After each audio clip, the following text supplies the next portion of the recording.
વૃદ્ધ લોકોએ ભેગા મળીને પોતાનું મિત્ર મંડળ બનાવ્યું હતું. લગભગ 10 થી 12 લોકો, જો આશરે બધા સરખી ઉંમરના હશે અને બધા નિવૃત્ત હોવાથી આખા મંડળનું કામ જ એ હતું કે સવારે બધા મિત્રો ભેગા થઈને બગીચામાં ટહેલતા અને વાતો કરતા, સાથે સાથે થોડી હળવી કસરતો વગેરે કરતા. ત્યારથી નવરા થઈને બધા લોકો ત્યાં બગીચાની નજીકમાં આવેલા એક મંદિરમાં દર્શન કરવા માટે જતા અને મંદિરે દર્શન કરીને ફરી પાછા પોતાના ઘરે ચાલ્યા જતા. ફરી સાંજનો સમય થાય કે તરત જ મિત્રમંડળના બધા લોકો સાંજે બગીચામાં ફરી ચક્કર લગાવતા અને એકબીજાની ગપસપ કરતા. તે મિત્રમંડળનો જાણે આ નિયમ થઈ ગયો હતો અને બધા લોકોની દિનચર્યા આ જ રીતે હતી. આજે બધા મિત્રો દરરોજની દિનચર્યા મુજબ ભેગા તો થઈ રહ્યા હતા, પરંતુ બગીચામાં જાણે બધા લોકો ચૂપ થઈને બેસી ગયા હતા. સામાન્ય રીતે એ લોકો એવી હસી મજાક કરતા કે આજુબાજુના લોકો તેને જોઈને વિચારવા લાગતા કે ઘડપણ હોય તો આવું. પરંતુ આજે બધા લોકો ઉદાસ થઈને બેઠા હતા. કારણ એવું હતું કે તે મિત્રમંડળના એક સભ્યને પોતાના ઘરમાંથી વૃદ્ધાશ્રમ મોકલવા માટે વાતો ચાલી રહી હતી અને આ વાતથી બધા મિત્રો ઉદાસ થઈને બેઠા હતા. આ સમયે એક મિત્રે અચાનક બોલાવવાનું શરૂ કર્યું.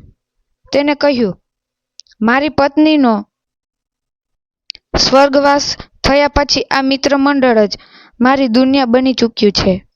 તમે બધા લોકો મને હંમેશા પૂછતા હતા કે હું શું કામ ભગવાન પાસે ત્રીજી રોટલી માંગુ છું.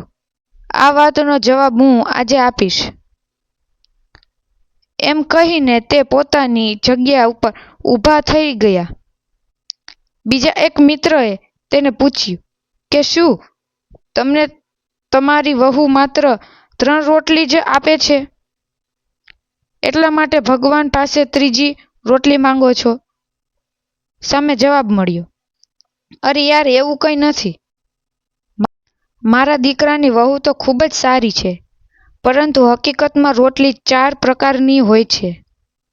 પહેલી રોટલી સૌથી સ્વાદિષ્ટ રોટલી હોય છે, જે રોટલીમાં માતાની મમતા અને પ્રેમ ભરેલો હોય છે, જેનાથી પેટ તો ભરાઈ જાય છે, પરંતુ મન ક્યારેય નથી ભરતું. બધા મિત્રોએ સહમત થઈને કહ્યું કે એકદમ સાચી વાત છે, પરંતુ લગ્ન પછી માતાની રોટલી ખૂબ જ ઓછી મળે છે. તે વૃદ્ધ માણસે પોતાની વાત આગળ વધારતા કહ્યું, હા, એ જ તો બાબત છે. બીજી રોટલી પત્નીની હોય છે, જેમાં સમર્પણનો ભાવ હોય છે અને પોતાનાપણું હોય છે, જેનાથી આપણું પેટ અને મન બંને ભરાઈ જાય છે. બધા મિત્રો એક સાથે બોલી ઉઠ્યા કે આવું તો અમે કોઈ દિવસ વિચાર્યું જ નથી.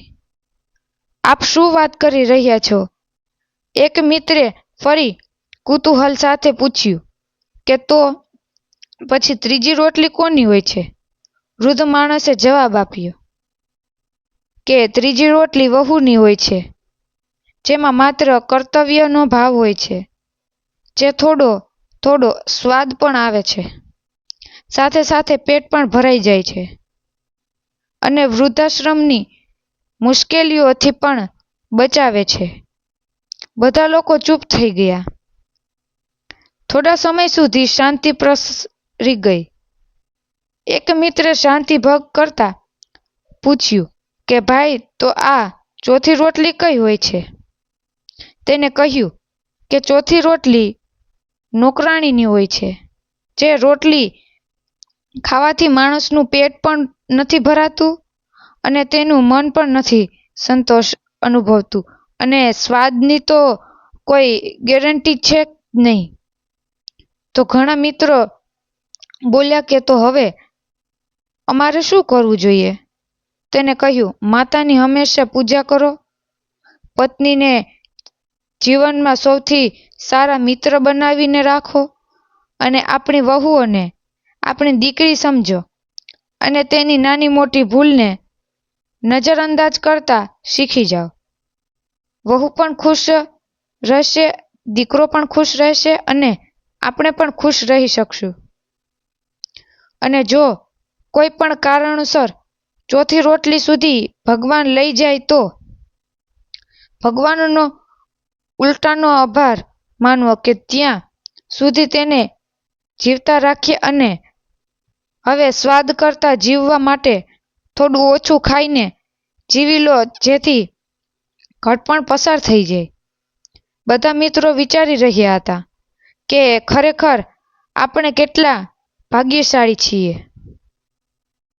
જો મિત્રો તમને આ વાર્તા ગમી હોય તો લાઈક કરો, શેર કરો અને સબસ્ક્રાઈબ કરો. જય દ્વારકાધીશ. રાધે રાધે.